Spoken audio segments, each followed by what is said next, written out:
All right, thank you all for joining us this morning, and thank you all for returning for day 2 of this event. We heard a little bit yesterday about offsetting, insetting, compliance protocols, and things like that. Today, we're going to get into that a little bit deeper. Today's panel is the development and requirements for offset compliance protocols for feed strategies, requirements, and current efforts. I'd like to open it up for opening comments from our panelists, and we're going to start with Mr. Jeffery Coronado. And Jeffery Coronado brings over a decade of expertise as an environmental economist and policymaker. He has served as part of the California Air Resources Board's methane cap and trade program and leads on several compliance offset protocols, including mine methane capture, livestock, and rice. He has led a range of projects on mine methane capture and livestock. The compliance offset protocols are a critical piece of California's cap and trade program and provide a method for quantifying reductions in methane in a range of situations. Mr. Coronado has been with the CARB since 2013 and previously worked at the California Environmental Protection Agency's Department of Toxic Substance Controls. Please help me welcome Mr. Jeffery Coronado.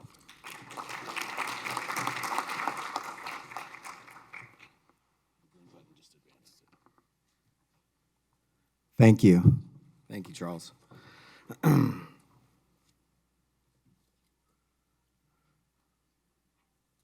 So I have a few slides here. I'm glad we have some sunshine finally. For our out-of-towners, we had 90-degree weather last week, and then we had hail, and then today we have sun. So I hope you're enjoying a little sunshine. So the compliance offset program is a cost containment element within the broader cap and trade. We're just one small part of it. Covered entities may use compliance offset credits to satisfy a small percentage of the overall compliance obligation. This comes to the usage limits. Entities may use 4% of the offsets for compliance in the cap and trade program, and then in 2026 it will go up to 6%. No more than 1/2 of the quantitative usage limit may be sourced from projects that do not provide direct environmental benefits to California.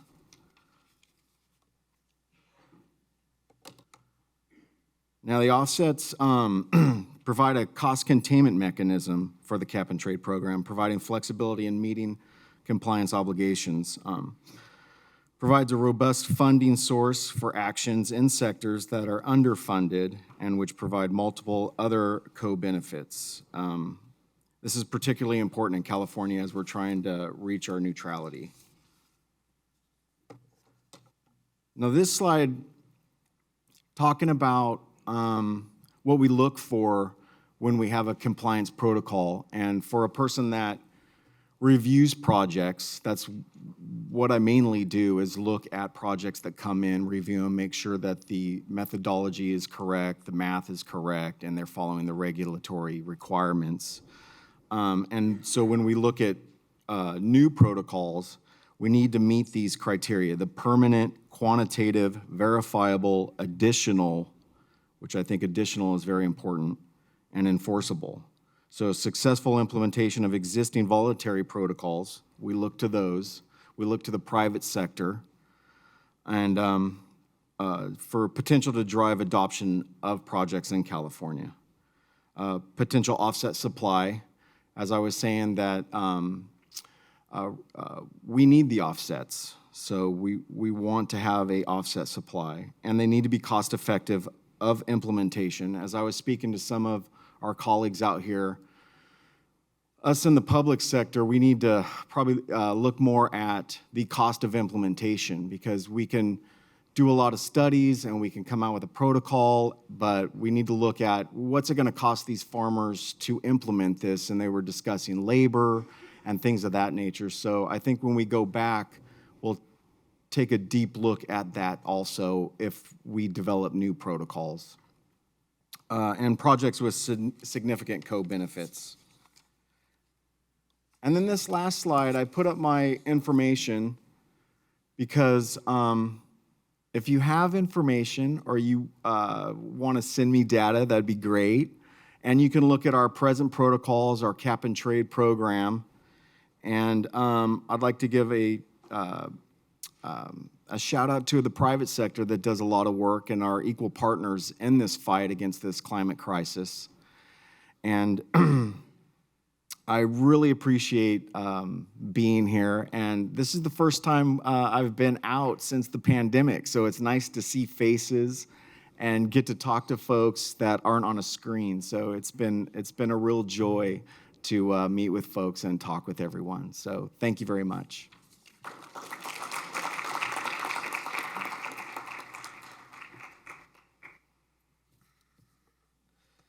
All right. Thank you, Jeffrey. Next, to give opening comments, I'd like to welcome Dave Isen. David is the Vice President of Governmental Affairs and Business Development for Denal Water Solutions. David has over a decade of experience as Vice President of Chief Strategic Officer for Imperial Western Products, which was the leader in upcycling non-traditional commodities for fuel and animal feeds. David has been the liaison and is a board member for multiple state and local governments and industry associations advising favorable regulations for business growth and environmental outlook. Please help me welcome Dave Isen.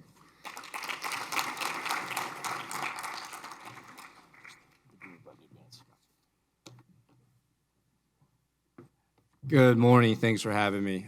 So we're going to take a little bit of a different approach, kind of go over what we're doing in California right now under SB 1383 and all the hard work. We're recycling food waste materials and at the highest and best use and the emission reduction there. And then a proactive solution that we can consider that kind of ties everything in that we heard yesterday and today. So a little background on SB 1383 is we all know that we have to reduce methane and reduce organic material from landfill. So in the implementation of AB 1826 and SB 1383, historically, animal feed and rendering wasn't counted towards diversion, but it was definitely discussed in the baseline numbers and the reporting and trying to get to what the actual baseline data was. Through a lot of advocacy and hard work with the state of California, California Department of Food and Ag, associations, July 29, 2021, we finally had CalRecycle adopt animal feed and rendering as part of diversion under SB 1383. And why that's important is it's going to lay the groundwork of what we're talking about today and all the hard work the animal agriculture in California is doing by upcycling and diverting byproducts into animal feed at the highest and best use. January 4th, 2023 of this year, CalRecycle came out with their numbers, and right now we're at 41 million tons of organic waste. And we have 21 million tons of organic waste under SB 1383. So direct quote, we're just not hitting those numbers, right? There's a lack of infrastructure in California. This material is increasing, so we went up by another 1 million tons of organic material that's going to be going to landfill in the last couple of years. Their baseline numbers have increased. Our recycling is not meeting the 2014 goals of 50%. We're going backwards. So how do we solve this, right? And I believe the solution is what we're all talking about is animals never stop eating. I think it's animal feed along with rendering. So on a proactive approach under SB 1383, obviously you have to reduce organic material from landfill. You also have to reduce, obviously, emissions. So how can we do this and help local municipalities? Under SB 1383, part of that is 20% of the materials that are being diverted from landfill have to be procured by a local city or municipality. As a proactive approach or solution, a realistic business sense is right now the only thing that a city or municipality can purchase is compost, mulch, renewable energy from an anaerobic digestion, which is all fantastic. However, once again, there's not enough infrastructure to hit this goal. And in speaking with CalRecycle and speaking with all the other state agencies, along with League of Cities and League of Counties, we're all struggling to figure out how the heck we're going to get there, right? But once again, how do we get there is if we add source reduction, which is something we're not talking about enough. Animal feed being diverted into livestock feed, and you're displacing natural foodstuffs by upcycled, recyclable material. And lastly, alternative fuels with fats, oils, and greases. This is just the code section where right now it just outlines that it's mulch and compost and renewable natural gas. If we add this, and we're obviously under the California Department of Food and Ag, the animal feed regulatory department and the rendering, we can hit these goals. This is the data that we're getting from California Department of Food and Ag, which I think they're going to present later on, but here are some rough numbers. 10,276,110 tons annually. The human food byproducts, this is the food waste that's going to landfill. This is what we're talking about, right? It's 887,845 tons that we're disposing. This is a low number. California Department of Food and Ag has done a fantastic job getting data, but it's new. It's not there yet. It's only going to increase, which is fantastic. But what's happening here is we have data to prove that we're diverting material from landfill, we're reducing emissions at the same time, and now we have something to back it up with. How do we quantify that, right? So CalRecycle, the EPA, many people have calculators into emissions, but one that I found was very interesting was a nonprofit called REFED, right? They are dedicated to reducing food waste in the United States, many different ways. And when we started listening to them, and just in general, animal feed has now been adopted as an outline or a mechanism to do that. Very interesting way. You can go to the sector, you can go to the food type, you can drop these down, you can add tons. So for example, animal feed. You put in 1,000 tons of animal feed in that slide, you will get 2,688 I need my glasses, 82 tons of CO2 equivalent reduced, right? That's a measurable reduction of greenhouse gases and CO2.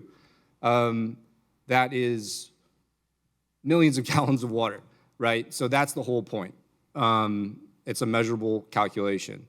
So the proactive solution, how do we get everybody to work together? How do we incentivize agriculture to recycle this material? How do we get additives to work and you monetize it, you create a carbon credit model? There are some laws out there right now that we've been talking about that directs the state to get this done, and this is what we're going to talk about, a possible solution. Okay, so with displacing natural feeds, you're conserving virgin land, water, transportation, and that's a measurable reduction, which I think is something that if we're not already looking at, something we could definitely calculate to get to the SB 1383 goals of 40% reduction.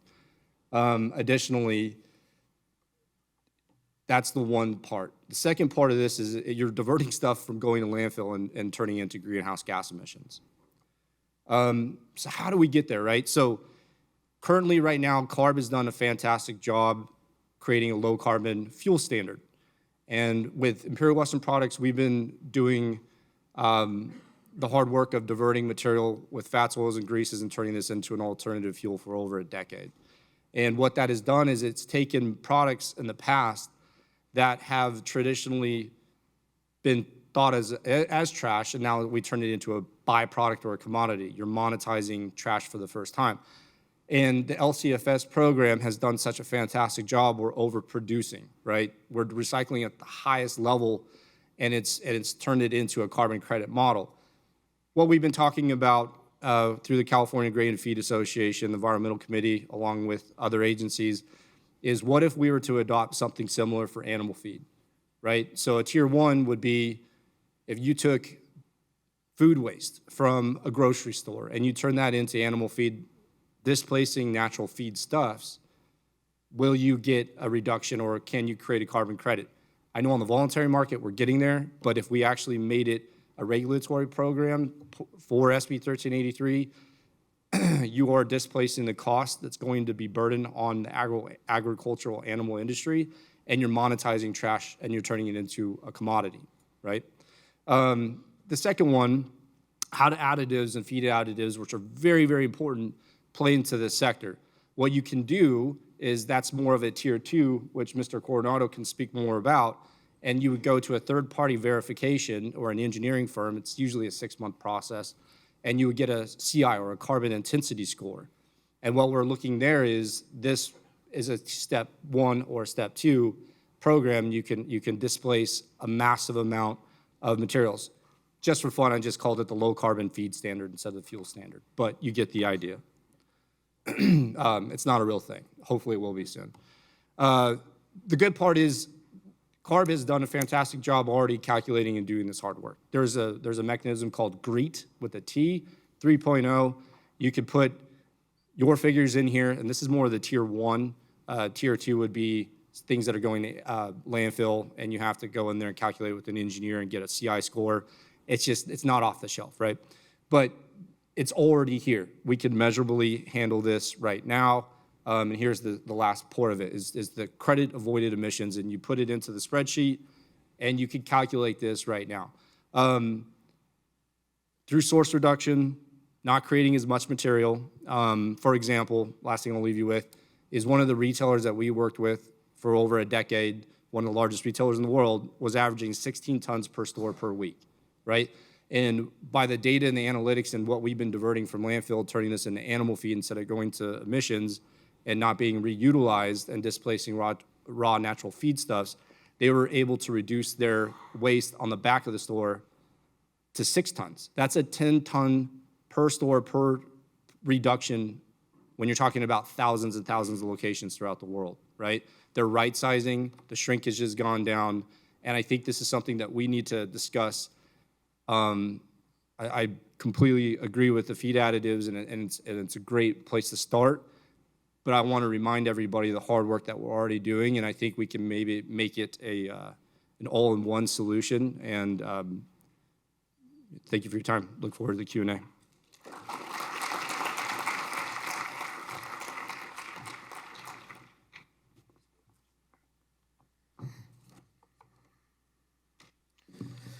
Thank you, David.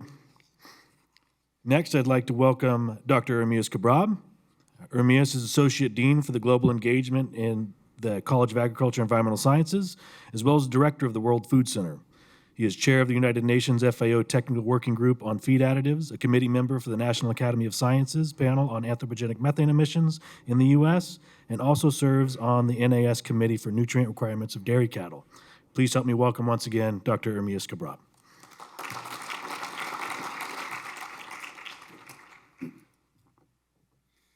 All right. Thank you, Charles, and good morning, everybody. This morning I'll be talking a little bit about the offset protocols and development of protocols. Some of the concepts have already been presented yesterday, so I think I'll pass on those. But if we wanted to increase the mitigation of greenhouse gas emissions, what do we need to do? I mean, there are 3 things that I think that we need to do. One is to have an increased government co-financing, and this has been happening quite a bit now. A lot of the money has been spent for demonstration and things like that, so we actually need to do the work before we can get the demonstration, but at least there is some co-financing happening. Also, to have a climate-smart agriculture commodity programs. Again, these kind of things are happening at the moment. And the other thing is to try to incentivize by producing carbon credits for agriculture-related mitigations. If you look at what are the opportunities, what are the carbon market opportunities for agriculture-related mitigation, the biggest one is on the cropland and soils kind of thing, so carbon sequestration and things like that. And second to that is enteric fermentation. So we actually have quite a lot of opportunity to reduce enteric fermentation and capture that as an opportunity for carbon markets and incentivize farmers to go through to this route.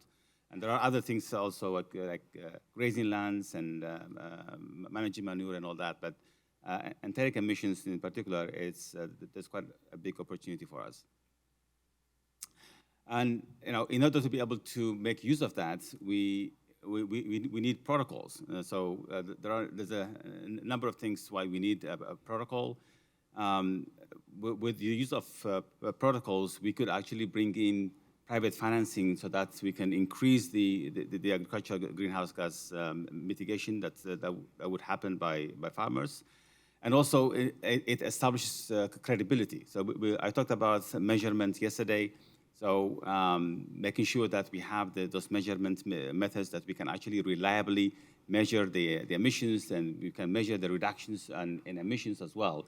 So that will lend credibility, which means the better credible the carbon that's reduced is, the higher value it will have from buyers. So the buyers would want to have a more credible carbon source, so the value of that carbon will be higher when we have more credibility. And it also helps with environmental integrity again. I think it helps to show the public that this is a true accounting. It's not like greenwashing or things like that.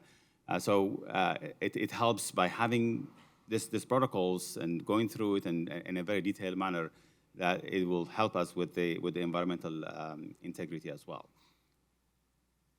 I think this was covered yesterday in terms of what kind of emissions there are, scope 1 versus scope 2 versus scope 3.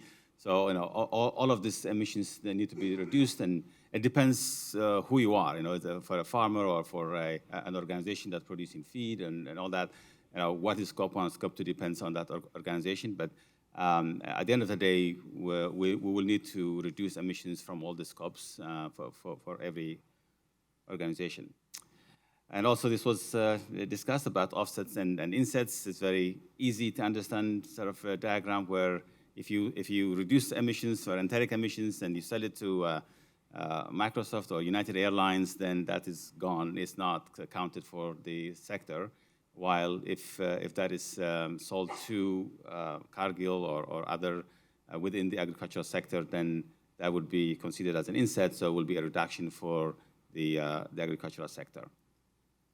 I just wanted to spend a little bit of time about protocol development. This is one of the first protocols that was developed specifically to reduce enteric methane emissions, or to get credit for reducing enteric methane emissions.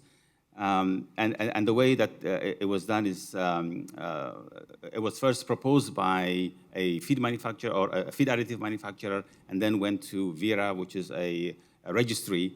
And then within that, there was some details were worked out, and then a second version was published. And in that publication, there were specific measurement techniques that are allowed to be used. So you can only use green feed or respiratory chambers or SF6 techniques at the moment because of the data. When we have more data, when new technology comes up and no new data, then this will be updated, because this is not supposed to be just a static document. It needs to be updated as new information comes in.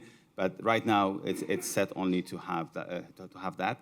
So you can either measure on farm, or you can use models, particularly the IPCC models.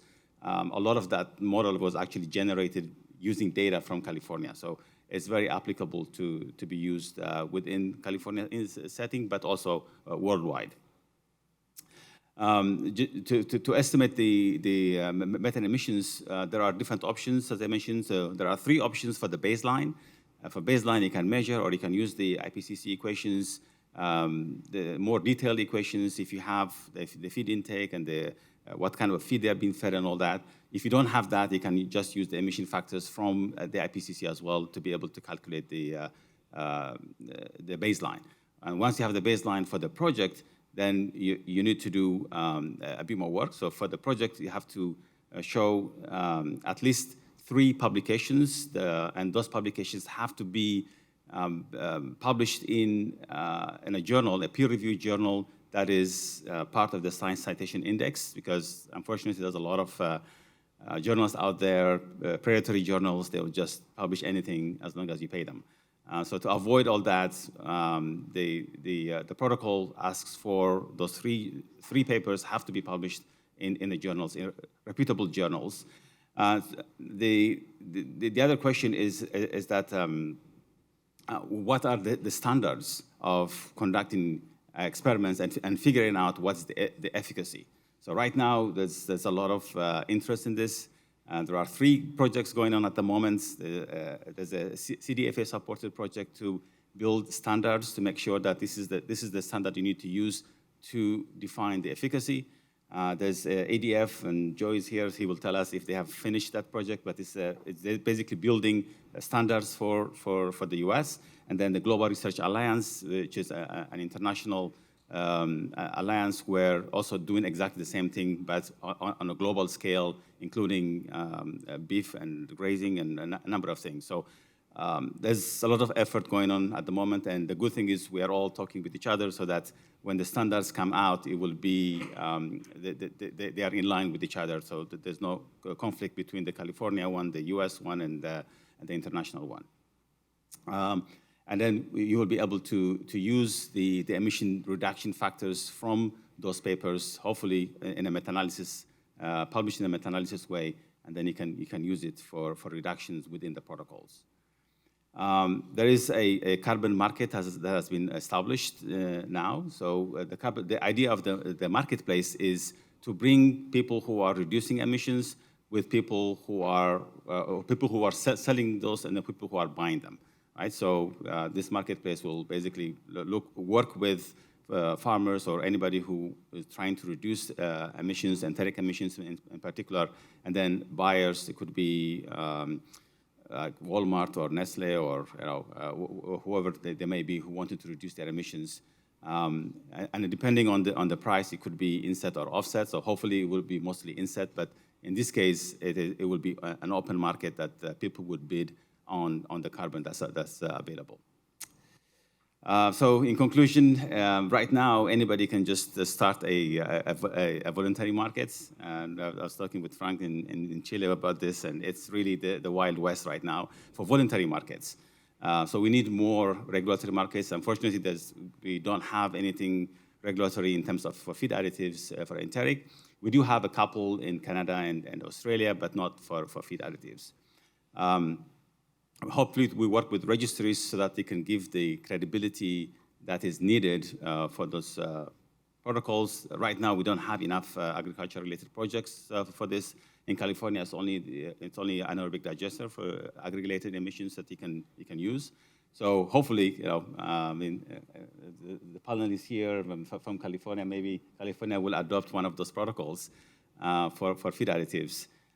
So there's a lot of potential in the future, and I hope to see some of those protocols being adopted by a regulatory body soon. Thank you.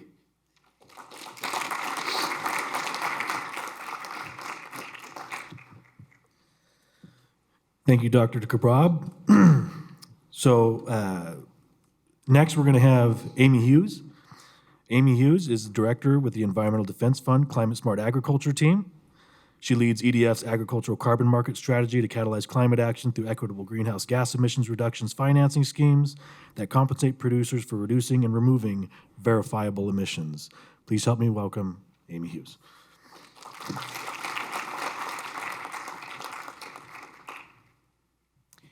Hello. First, I'm going to underscore and expand on things that my colleagues just talked through, and then go through some work that EDF has ongoing in this space. But first, I just want to take a step back and clarify the terms in this space are not really standardized, and we talked about that yesterday. And so the difference between a carbon offset and a carbon credit. So we often hear these terms used interchangeably, but they are not equivalent. So a carbon credit is a certificate that says 1 ton of carbon dioxide equivalent is either avoided or removed from the atmosphere. Whereas an offset is a claim that the carbon credit reduces the buyer's carbon footprint. So it's a claim that a positive climate impact, so in our case for this conference, the reduced enteric methane emissions are canceling out the negative climate impacts of the buyer. So say an energy company who is continuing to burn fossil fuels, they are claiming that they're canceling those out. So just to set that framing of why it's so important when we dig into the key quality criteria that Jeffery touched on, we need to know with as much confidence and certainty as possible that the avoided reduced emission that is being sold as an offset is real and additional and verifiable, and I'll get more into that here. So I'm Amy Hughes. I'm a director with Environmental Defense Fund, our global climate smart agriculture team. We operate in 4 anchor regions, so the US, EU, China, and India. And we bring science, economics, policy, and partnerships to bear to tackle the world's most challenging climate problems. And I think it was made very clear yesterday that this is a really big opportunity, but also really challenging and complex, and it's going to take a very cross-sectoral, lots of different experts coming together to solve this problem, but also leverage the opportunities in climate financing that's out there for this. So with that framing established, just to address the key quality criteria, so what does a good carbon offset look like? And this is not just coming from EDF. There are independent governance bodies. Dr. Kebreab touched on the registries, but it's such a disparate and kind of siloed, segmented space that there are these independent governance bodies that are bringing the world's leading experts on these topics together to try to set standards that can trickle down into the marketplace so that buyers will have confidence that they can invest and make claims and be going after high integrity assets. So it was mentioned that additionality is table stakes. So we need to know that the climate is seeing an additional benefit because of the project. So if that technology or practice would have happened anyway without the incentive of the carbon credit, that isn't going to cut it because the climate isn't seeing the benefit. So that's important to consider when we're thinking about what are the different drivers, what are the different levers that could bring finance to bear to adopt these enteric methane inhibiting solutions.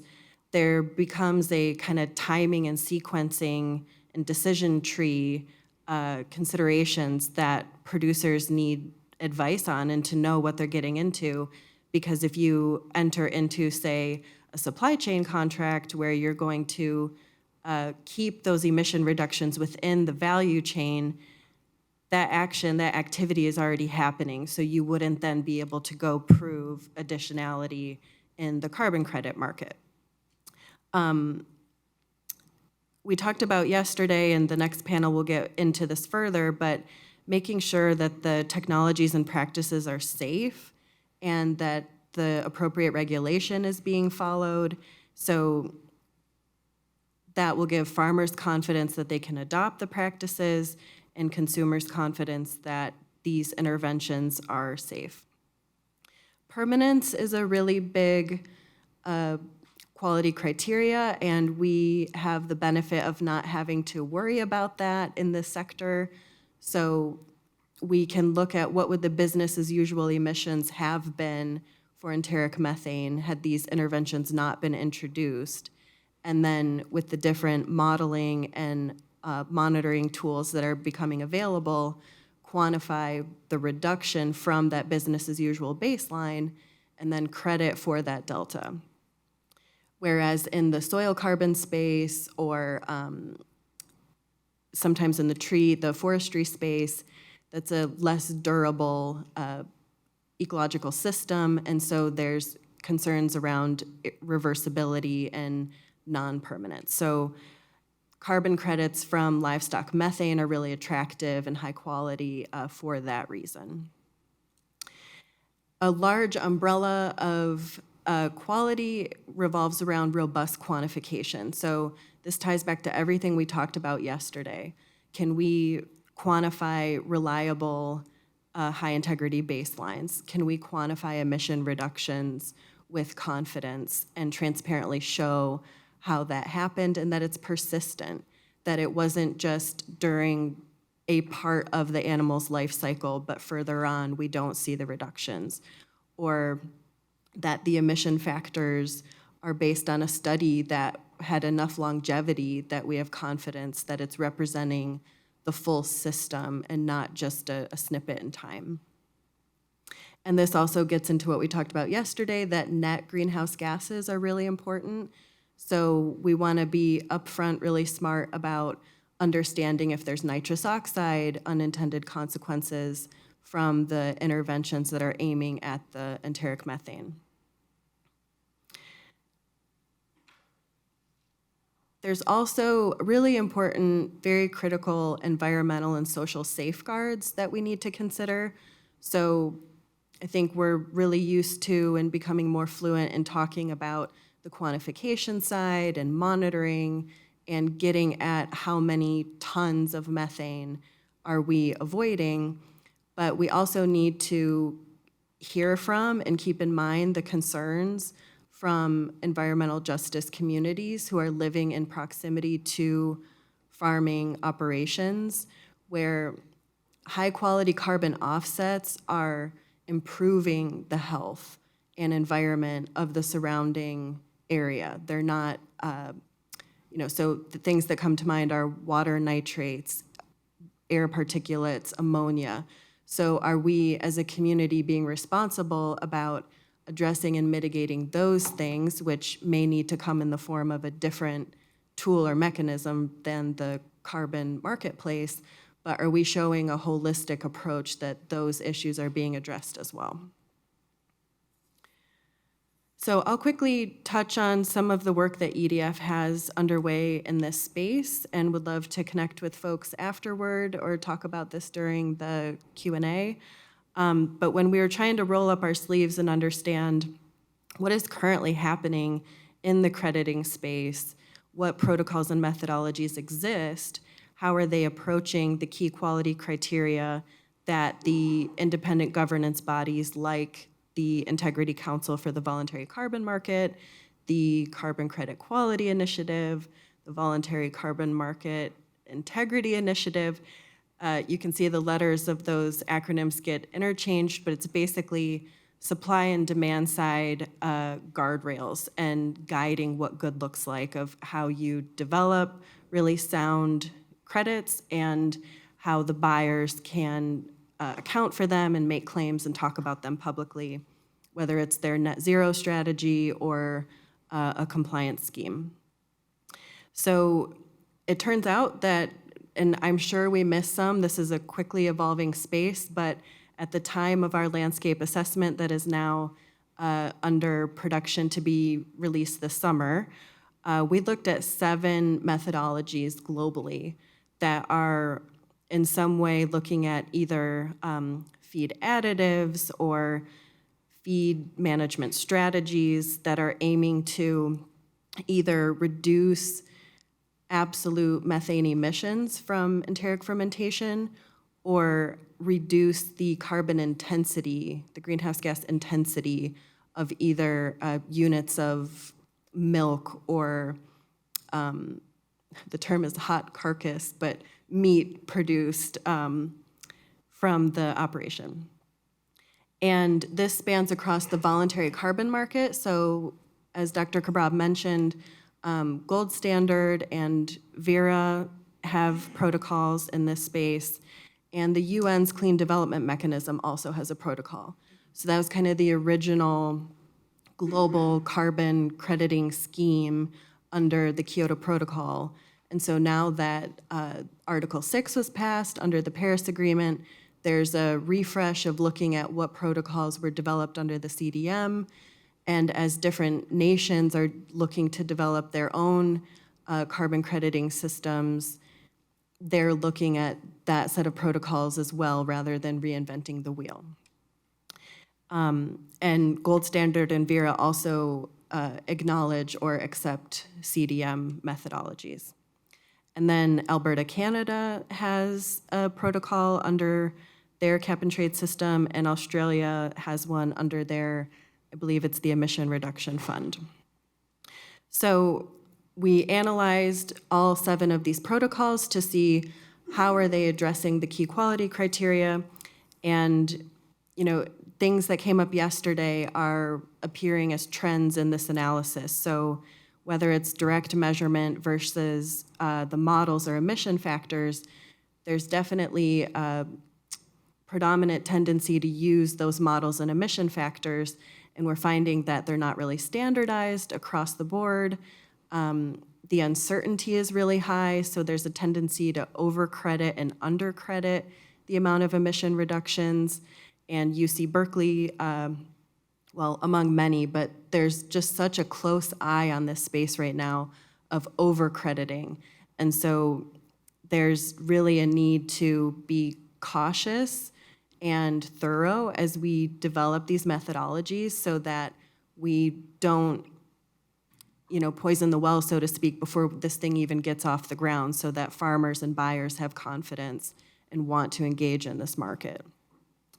I think I'll leave it there. We're going to touch on the other topics in the discussion, but thank you very much for the opportunity to share what we're up to with you and look forward to the discussion.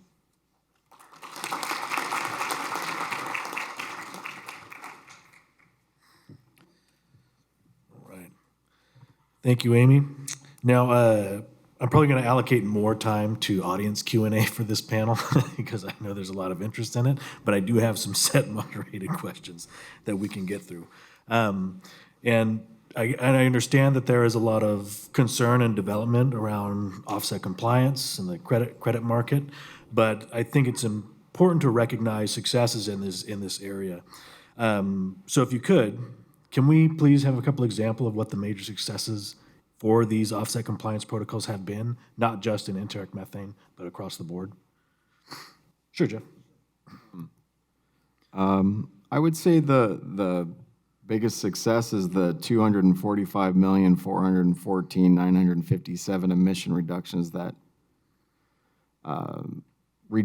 that have occurred that otherwise would have not occurred, that would have been emitted to the atmosphere without the offsets protocols.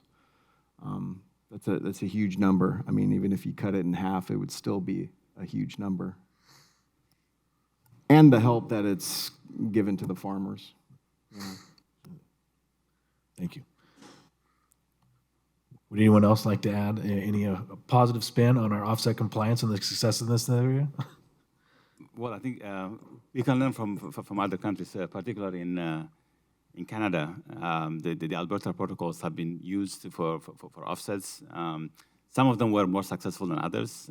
So one of the protocols they have to get rid of, but the ones that they have right now has been quite helpful in reducing emissions and also helping for farmers as a different stream of income as well. I'll offer in the improved forest management space in the Pacific Northwest, the indigenous Yurok tribe were able to register credits and receive payments for those and buy back some of their land and artifacts with the revenue from the sale. So that's a definitely overall successful outcome. Thank you. Okay, a more technical question here. To what extent should life cycle assessments of feed additive production be included in the magnitude of emissions reductions associated with a product? Go ahead, Ermias. Yeah, I think for me, it has to be all the time because when you do manufacturing of feed additives, there is associated emissions that are happening.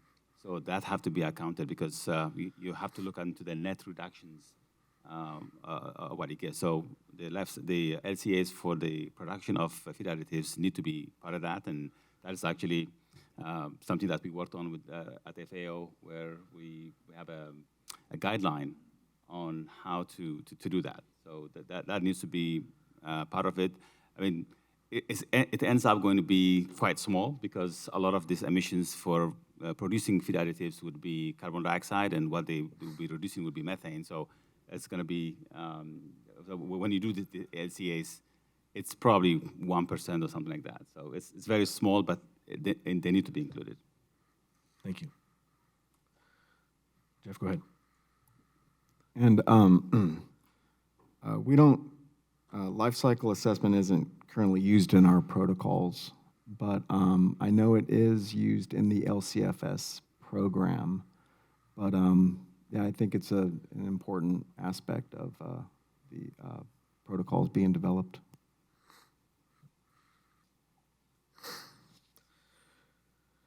All right.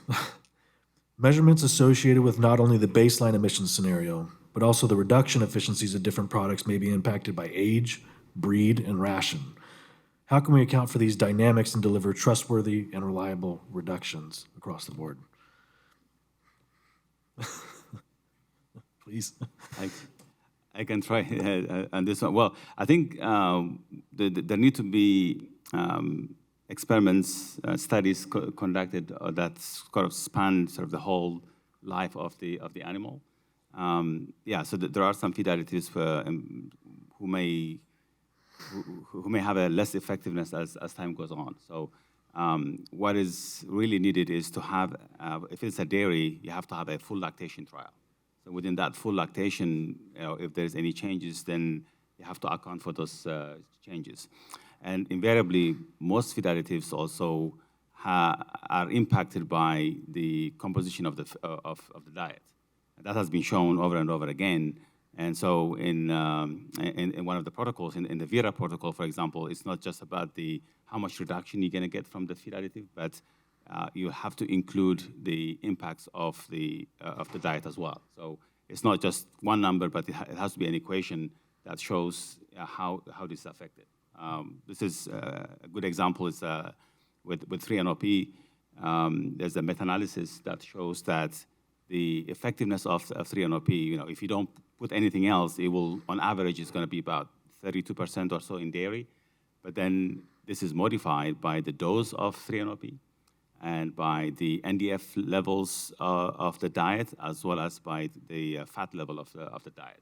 So if you want to calculate how much reduction you're going to get by feeding 3-NOP, then you need to know what's the diet and what is the concentration of the 3-NOP that you're giving to the animal. We also seen differences in dairy and beef. So we have to be quite specific about what equations that you need to use for what breed and under what conditions. So all of this have to be set out, and that's why we need the protocols, and the protocols will tell you exactly what information that you need in order to account for all these variabilities. Thank you. Anyone like to add to that? Go ahead, Jeff. For us, until we get into the details of a project, we couldn't really, comment on it. Now, this kind of sets up a scenario where the number of feeding trials to answer the questions we need answered when it comes to measurement reporting grows significantly, because typically you're not changing a ration throughout a trial. So to be able to set up those dynamics in the reporting can be quite difficult. Any ideas on how we can solve that? I'm open. So these food production facilities are often inspected by state, federal, private food safety and quality bodies. Is there an opportunity to leverage these processes and infrastructure to make verification and reporting less burdensome on the producer?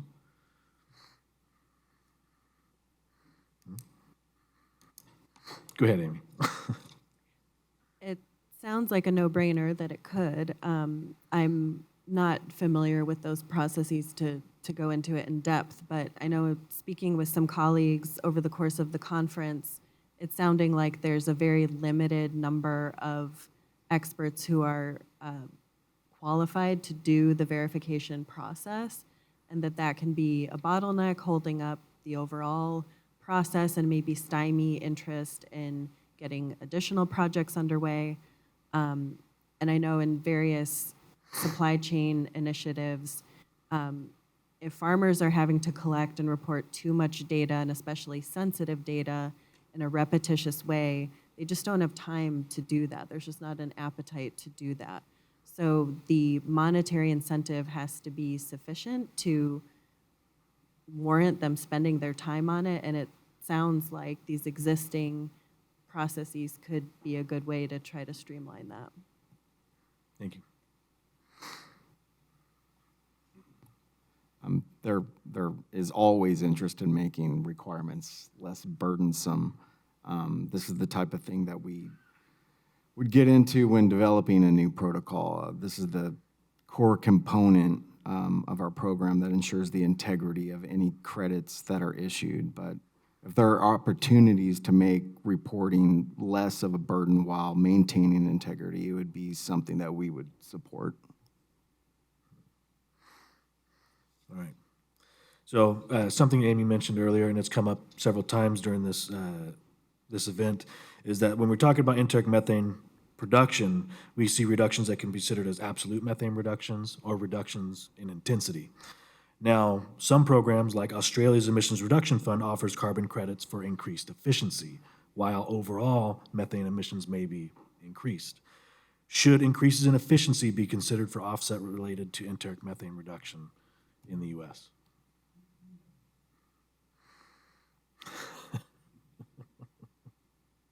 I would say no.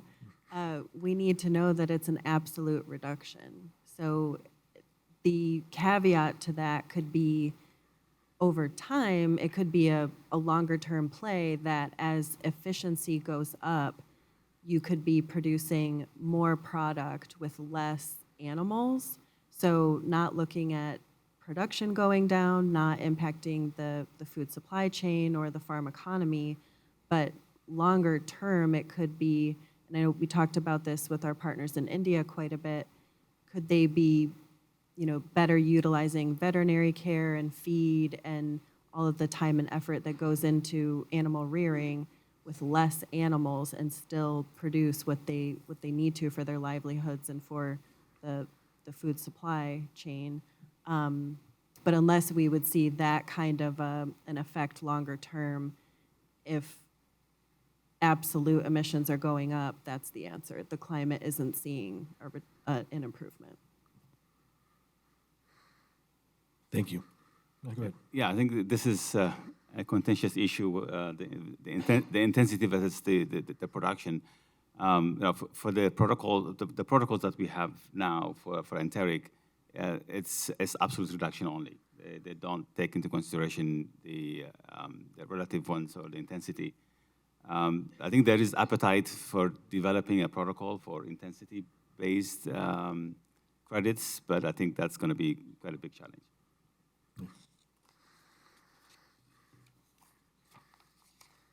You like to add, Jeff? You're good? All right. So the next question I'd like to ask about is additionality and incentives, and this was brought up previously, but about making low methane product claims, and not just from a feed additive standpoint, from a producer standpoint, and something that a consumer is going to see on the shelf. Are these carbon offsets incompatible, or are they complementary to these product claims? Go ahead, Jeff. I hate to repeat this, but until we got into the details of a certain project, we couldn't really comment on that.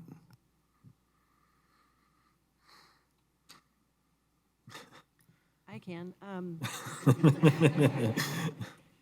Well, so, getting down to the fundamentals, if those emission reductions are sold outside the value chain can't claim them. So it's kind of a funny mental exercise of picturing kind of moving the marbles across the table, but essentially, yes, the emissions have gone down, but because you sold the right to those to someone else who is continuing to emit, the climate doesn't see a reduction that claim would actually justify. That being said, it doesn't seem like the voluntary carbon market by itself or supply chain incentives by themselves. Undersecretary Bonnie yesterday said the government can't do it by itself. It does seem from a financial perspective, whether it's the upfront capital needed or the ongoing operations and maintenance costs, that it's going to need and require a concerted financial effort to get these practices implemented and maintained. So we're interested in designing and pioneering what could that look like in this sector where you legitimately blend those financial mechanisms and have an accounting and claiming scheme or framework similar to what the aviation sector has gone through of figuring out how the different players in the value chain and entities that are interested in mitigating fuel emissions from that sector, they figured out a way. So it's not impossible, but we're just more at the kind of beginning stage of figuring out what that could look like so that those programs can work in concert and not, whereas right now they're kind of conflicting, and that's sending mixed messages to farmers and confusing. And then sometimes they just don't want to participate in anything because they're not clear on how they relate and what the trade-offs might be. Interesting to think about, because when personally, if I want to go to the store and purchase a product with a low methane claim and be a responsible consumer and making this action, what kind of impact is that going to have on the farmer or the supply chain in making those decisions? As a consumer, do I have the ability to influence the adoption of these practices from my wallet? And that's something I'm curious about. But Dave? Yeah, I don't know if it really answers your question, but there are some discussions, like there's a logo called Upcycle, and it has a UP with an arrow up, right? You're reducing and you're reusing feedstuff materials or you're utilizing something and diverting it. To answer your question, I'm sure consumers want that. Everybody's going towards that platform, ESG, obviously, with environmentalists, and we should be trying to find the highest and best use for products. I think it already is happening. You can look at bread aisles if they're using materials and sustainable agricultural practices. There will be a UP with an arrow on it. It's kind of like that recycling arrow we had in the 80s and 90s, and reduce, reuse, and recycle. But yeah, I mean, it'll drive, I would imagine, additional business, and something that we're looking at as well. We're basically displacing materials and we're lowering emissions because we're using and diverting stuff from landfill, right? And well, for us, what we look at is if it's going to meet our legislative and regulatory requirements. Okay, I want to make sure that there's enough time here for everyone to ask questions, because I know there's a lot of specific questions that folks might want to ask. So with that, we can open this up to audience Q&A. Juan had his hand up first. You got to run all the way, Roberta.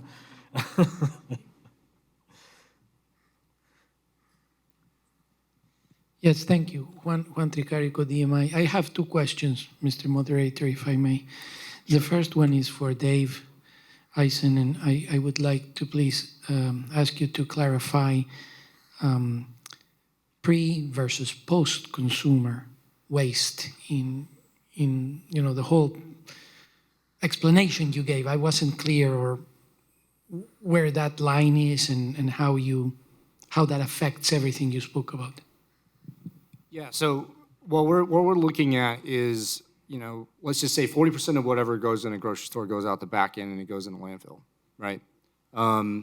America, we overproduce, and we are, that's the pre-consumer. Post-consumer, it has been in the market, popcorn at the grocery store, in the theater, and you throw that in, that's post-consumer. That would be a totally different thing, yeah. So we're really more pre-consumer and trying to drive down reduction on that front end, and it's working significantly. If you just don't need as much material, you're not going to produce it, and then you're saving land, water, conservation, and then less in the landfill. So you're getting a double emission benefit there. Thank you very much. The second question is primarily for Amy, but I would welcome comments from the rest of the panel as well. You mentioned, Amy, in a certain way, I guess, that there's a tendency for using models to calculate avoided emissions, which makes sense to me, because who would go in the right mind through all the trouble of measuring when they can use a model? So the question is this one: who finances the research that's required to build better prediction models that estimate those avoided emissions? And again, primarily for you, but I welcome comments from everyone. Yeah, I'll just quickly say I was pleasantly surprised when Undersecretary Bonnie said that there's, I think it was hundreds of millions of dollars being allocated toward MMRV from the IRA funds that are going to USDA. So I know they're at the early stages of designing and implementing how to use those funds specifically, but that seems like a good start. I'm sure it'll take more, but I'd welcome others' thoughts.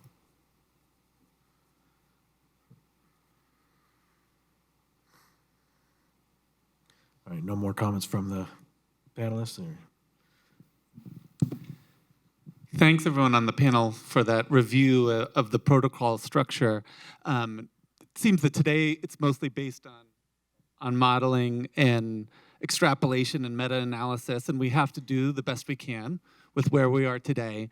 But if we look at some other sectors, there's concerns as that protocol structure has had challenges. So in forestry and soil carbon, they also use a lot of extrapolation. They started that way, and as things grew, there was more scrutiny, and that led to scandals, and that's gotten so bad that last year, those credit markets actually contracted because there's such low confidence in the integrity of the credits. So looking forward, what's your vision of the kind of protocols that we should have that will be so robust that we won't have, as Amy said, a poisoned well that will really kind of lower confidence and inhibit the progress we're making here? What do you see as the future? You know, Juan said that, better modeling, or even, Amy, you talked about more robust quantification. What's that kind of bright future where we have the confidence we need in these protocols to finance the progress of what we're trying to achieve here?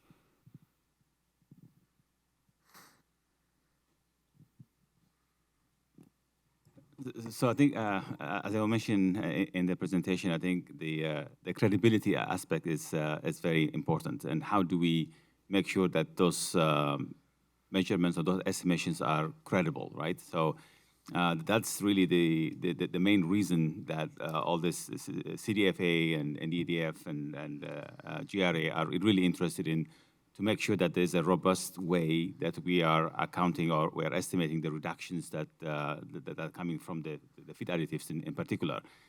Because right now, if you just rely on any kind of publications, it may not have been done properly. Like if you want to make sure that the reduction is at a certain level, let's say 10%, then the work that has been done will have to make sure that you have enough statistical power to say that there is a 10% reduction or less or whatever.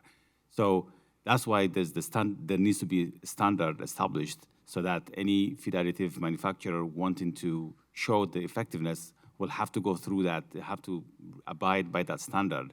And that standard it's a globally agreed upon standard.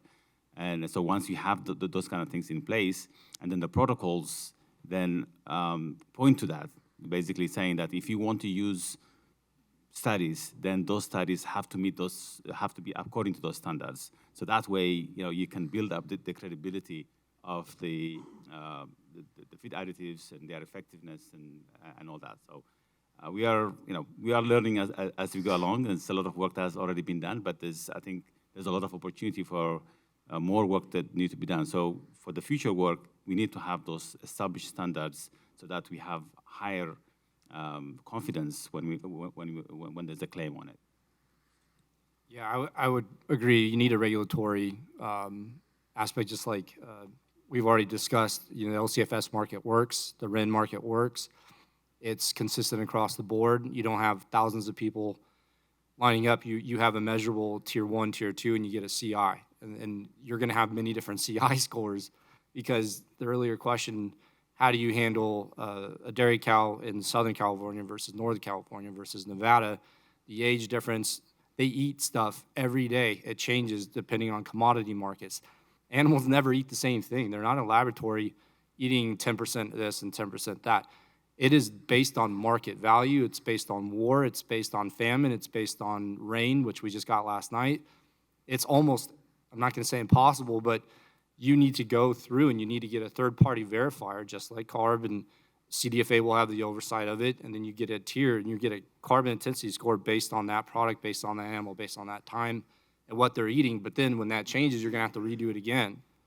So it's a very difficult task, but consistency. You have to have regulatory oversight, and it's not a voluntary market.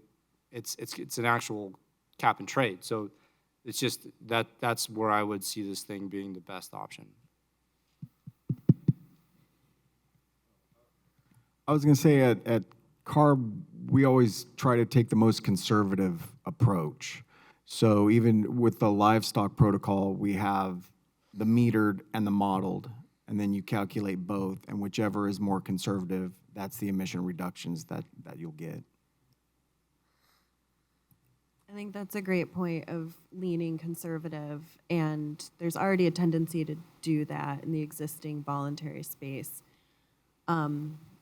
I would offer a perspective too that we could kind of think of a like tiered learning curve that progresses in kind of stringency and upwards to compliance. So I think about like CDFA having programming where I believe it's using funding from revenue from cap and trade. It's not, so the stakes are lower. You're not selling offsets. So more of like a sandbox to figure it out and pilot and test and learn while the science catches up. So there's this tendency where the voluntary offset market can kind of get ahead of the science. And so it's this iterative learning back and forth. So if, say, no one is buying the offsets, no one's claiming reductions from them, that's kind of the lowest stakes. The voluntary carbon market, which was mentioned, is meant to be kind of the proving ground for compliance systems. So raising the bar there and tactics like conservative approaches, discount factors. So we know what we know now, and we need this incentive stream to get us implementing these practices, but kind of taking a haircut, I've heard it referred to as, of discounting the number of credits that are given to the project for that reason. I think that's all I had. Yeah. Thank you. I have a question for Mr. Coronado. So we have about 7 years till 2030, by which we need to reduce 40% of methane. And for the dairy industry, I think we came to the conclusion without feed additives that's hard to achieve. So a co-op contacted me, representing hundreds of dairymen, members, and was concerned about additionality. And said, considering additionality, shall we encourage our producers to use a feed additive now, or should we wait? If that question were not fielded to me, but to you, what would you say? Yeah, that is a tough question, because I've actually talked about that before, because if you're already doing it, it's not additional. And so I think the enteric and a protocol kind of would be a little different than anything we've done so far. But I think maybe the approach might be, and it's a big if when we first started, we had an early action program, and we let folks in that were already doing projects, and we might maybe go that route, but I couldn't say for sure, you know. But that is a concern that I've had before, because additionality is such an important option. An example would be is if you already had a digester and you wanted to be in our program, the digester is the baseline. So yeah, that is definitely a concern, but I can't speak to what will happen in the future as far as that goes.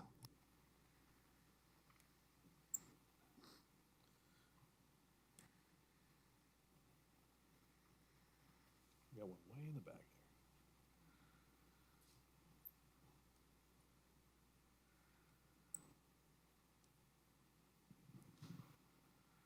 First off, thank you for that answer, because that's been a question every client I work with asks themselves on a daily basis. We're bombarded with these questions, and I'm going to speak on this a little bit when it's my turn up there, but the question I have for you then is, when do we start?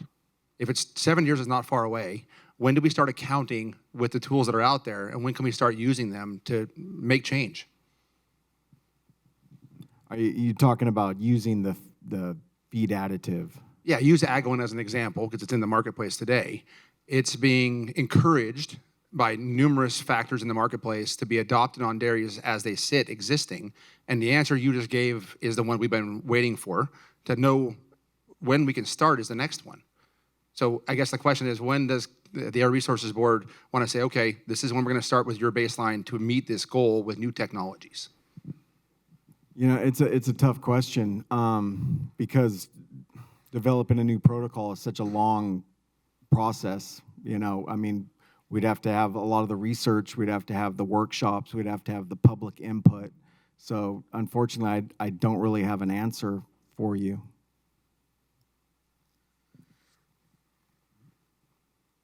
I guess maybe more of a statement than question. The California dairy sector is going to be approaching CARB in the next 30 days, if I had to estimate, with a fully developed, well thought out, and pretty substantially vetted protocol. Ermias took Vera 2.0 and has made significant improvements to it based on a fully vetted stakeholder process conducted by the Context Network and involving many of the people in this room.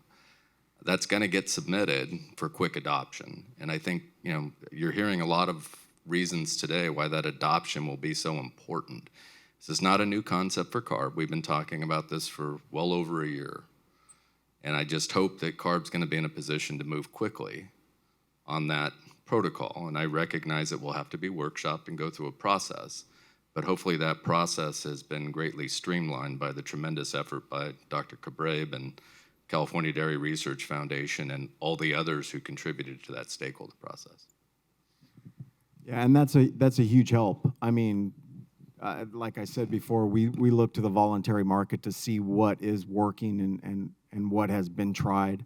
And so if you have something with a lot of data, you know, the trials, what products are being used and the effects. I know one of them, you know, is looking at FDA approval because when we do public workshops, I'm sure that's going to be a concern. And so, yeah, I would look forward to seeing that.